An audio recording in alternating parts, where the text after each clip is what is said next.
ইনস্টাগ্রামে এই trending and viral momo বোল বা ডাম্পলিং বোলগুলো দেখতে দেখতে আমি জাস্ট অস্থির হয়ে গিয়েছিলাম যে কবে এটা ট্রাই করব। কোনো রকম মোমোর শেপ দেওয়ার ঝামেলা ছাড়া জাস্ট বাটিতে স্টিম করে এগুলো বানানো হচ্ছে, তো এখন তো এটা আমার ট্রাই করতেই হবে। আর আমার মতো যারা মোমো ভাজ করতে পারো না তাদের জন্য তো এই রেসিপিটা একদমই পারফেক্ট। তো চলো আগে মোমোর জন্য পুরটা রেডি করে নিই। প্রথমে ব্লেন্ডার জারে আমি 1 কাপের মতো চিকেন সাথে পরিমাণ মতো পেঁয়াজ আর কয়েকটা কাঁচামরিচ দিয়ে ব্লেন্ড করে নিলাম। কেউ চাইলে চিকেন কিমা করে নিয়ে আলাদা পেঁয়াজ মরিচ কুচি করে নিতে পারো, কিন্তু খাওয়ার সময় ওটা মুখে পড়লে আমার একদমই ভালো লাগে না, তাই আমি একসাথে ব্লেন্ড করে নেই। আর এখানে কিছু গাজর আর ক্যাপসিকাম ছোট ছোট কুচি করে কেটে নিয়েছি। তোমরা চেষ্টা করবে একদম ফ্রেশ ভেজিটেবল গুলো ব্যবহার করতে, বাট আমার ভেজিটেবল গুলো ফ্রোজেন ছিল। এবার অ্যাড করে দিলাম স্বাদ মতো গোলমরিচের গুঁড়া, সয়া সস, লবণ আর 2 চামচের মতো তেল আমি আলাদা করে গরম করে অ্যাড করে দিয়েছি, যেন স্টিম করার সময় চিকেনটা অতিরিক্ত ড্রাই না হয়ে যায়, একটু সফট আর জুসি থাকে। এক হাতে ভিডিও করছিলাম, আরেক হাতে মাখাচ্ছিলাম। আজকের ভিডিওটা আমি খুব ভালোভাবে করতে পারিনি কারণ আমি খুব তাড়াহুড়া করে সবকিছু করছিলাম। আর এখানে আমি আটা সিদ্ধ করে একটু ডো বানিয়ে নিয়েছি, যেভাবে নর্মাল রুটিগুলো বানানো হয়। আমার আজকের মোমোগুলো আমি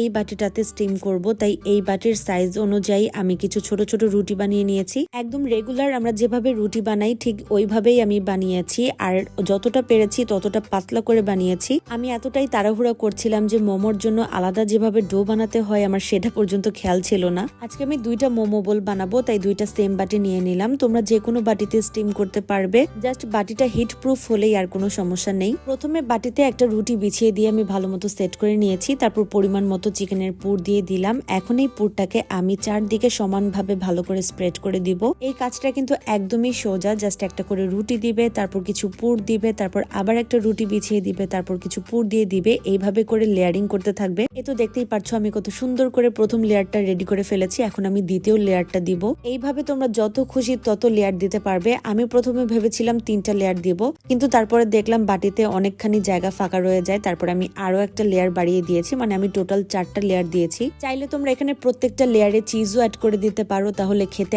আরো বেশি মজা লাগবে, যার যেরকম পছন্দ আর কি। আমি তো next time sure cheesy momo bowl try করব। তো এখানে আমার 4টা লেয়ার দেওয়া হয়ে গিয়েছে। এখন আমি রুটির চারপাশটা একটু ভালো করে সিল করে দিচ্ছি বাটির সাথে, যেন কোনো রকম বাতাস বের না হয়ে যায়, আর ভিতরটাও যেন খুব ভালোভাবে স্টিম হয়। আর এই বোলগুলো এখন কিভাবে স্টিম করব সেটা তো তোমরা ভিডিওতে দেখতেই পারছো। প্রথম বোলটা আমি স্টিমের জন্য বসিয়ে দিলাম, আর ঢাকনায় যে একটা ফুটো থাকে সেটা আমি কাগজে দিয়ে বন্ধ করে দিয়েছি যেন প্রপারলি কুক হয়। এবার ঘড়ি ধরে 15 থেকে 20 মিনিট আমি ওয়েট করব। আর সত্যি কথা বলতে আমি না খুবই ভয় পাচ্ছিলাম যে এটা প্রপারলি সিদ্ধ হবে কিনা, আবার কাঁচা রয়ে যায় কিনা, কিন্তু প্রথমটা হওয়ার পরে বুঝলাম যে না, এটা 15 থেকে 20 মিনিটেই ভালোভাবে সিদ্ধ হয়ে যায়। তারপর দ্বিতীয় বাটিটা বসিয়ে দিয়ে ভাবলাম মোমোর সাথে খাওয়ার জন্য ইউনিক একটা চাটনি বানাই, যেটা আমার আগে কখনো ট্রাই করা হয়নি। তো এখানে 3টা টমেটো আর কয়েকটা শুকনো মরিচ আমি সিদ্ধ হতে বসিয়ে দিয়েছি। দেন একটা প্যানে আমি 3-4 চামচের মতো সাদা তিল সাথে আরো কয়েকটা শুকনো মরিচ দিয়ে ভালো করে ভেজে নিব, মানে তিলটা একটু লালচে হওয়া পর্যন্ত ভেজে নিব। তারপর ঠান্ডা হয়ে আসলে ব্লেন্ডারে আমি একদম মিহি ভাবে গুঁড়া করে নিব। তারপর এখানে অ্যাড করে দিব কয়েক কোয়া রসুন,